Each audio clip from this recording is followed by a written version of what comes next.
Morning, everyone. As you can see, the sun hasn't even really come up. I'm standing under my covered deck. It's about 8 in the morning. We just let one of our youngest Paisleys just taken the school bus to go to school. It's Monday morning. Now, it poured last night. The farm is an absolute mess. There's just so much water everywhere. But when it rains, sometimes there's a bounty to be had.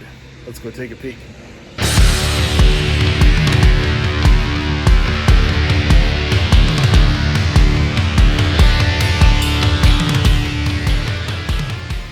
What are we looking at, Biggs? Well, these are just regular earthworms. And they're everywhere. Now, this is just on the covered deck portion, but let's go take a peek down the driveway. They are absolutely everywhere once you start walking. Look at them all. Now, why are we looking at this, Biggs? Why are we looking at earthworms? Seems kind of weird, Biggs. It's 8 in the morning and you want to show us worms? Yeah, but the point is this is a wonderful, wonderful food for fish. And, you know, these are not like the big night crawlers that you buy for fishing, which I used to buy all the time. And you guys have seen I've used them for food for other things as well. But these are an incredible food source for the piranhas. So I think we're going to go and collect a whole bunch of them, clean them out a little bit, and then we'll feed the piranhas. Just look at them all. They're absolutely everywhere.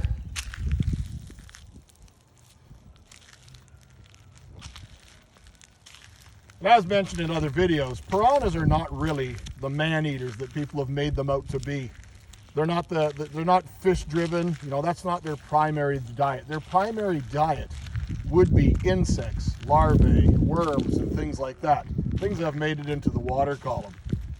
That would be their primary diet. So varying that diet is really, really good for them. Now, you guys have seen some of the foods that we use to feed them. We feed them things like krill and bloodworms and shrimp, and I also occasionally feed them chopped up fish as well, but this is a much better alternative to their diet.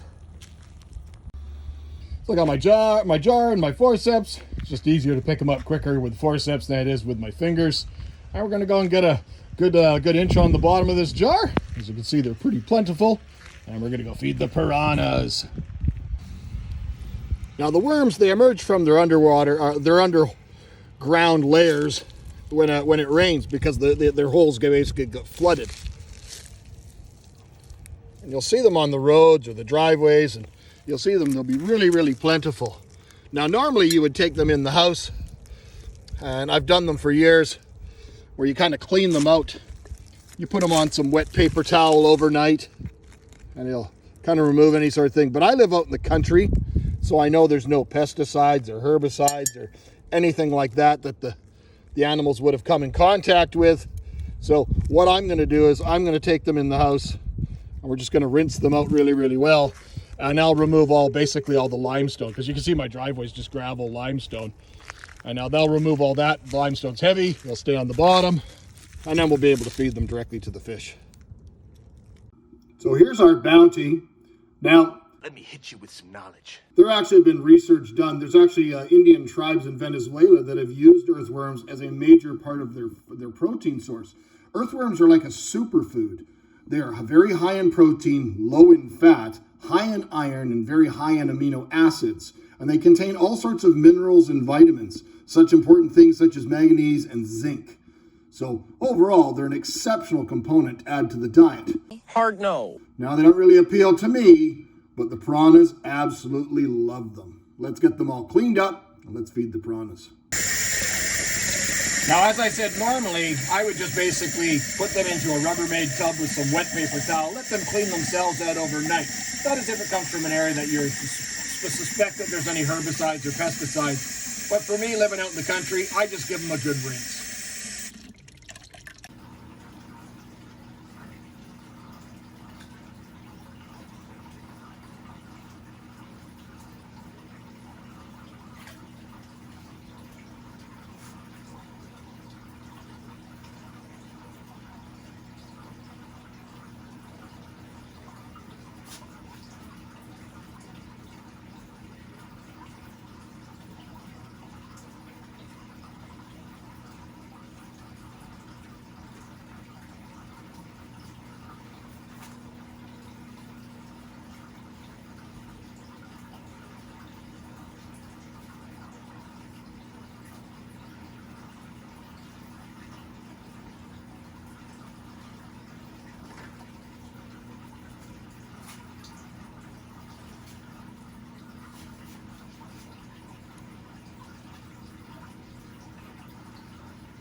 So as you see in the video, the piranhas are exceptionally shy. They always are. I'm always on the road, so I'm not spending as much time in the fish room as I'd like to be. They're doing great, but they just are very, very shy. But you guys know why we're growing these fish up. We're growing them up for the other tank. Because we got to get them over that hump where they're big enough, where they don't really want to take down small fish. And the whole goal is that we want to be able to have a nice big Amazon kind of community. But other than a couple of worms in this back corner, all those worms are gone. And all the piranhas have nice big bellies. So they do come out and they eat, but they're always very, very secretive when they eat. They just don't like to be watched. Now you can collect the worms as well. You know, this just happens to be the one main tank that I feed the worms to, is the piranhas. But when I kept a lot of big cichlids and stuff like that, I would collect them large quantities and do the same thing. Now I have over the years also froze them, but freezing them, if you freeze them after you've cleaned them, freeze them in some water in a very, very thin pan. What I've often used is something like a cookie sheet, and I'll freeze them in a cookie sheet, and then I'll go and break it up into pieces, because otherwise they kind of fall apart when you got to go to defrost them. They kind of go to mush, and they're not really as usable. They're an exceptional addition for making your own fish foods, and you can often buy things like earthworm flake, which has rendered it down to a dry powder, and then it's added into formulas. But exceptionally good food source. And as you can see, the piranhas absolutely loved them. So thanks for watching, my friends. Till next time, take care.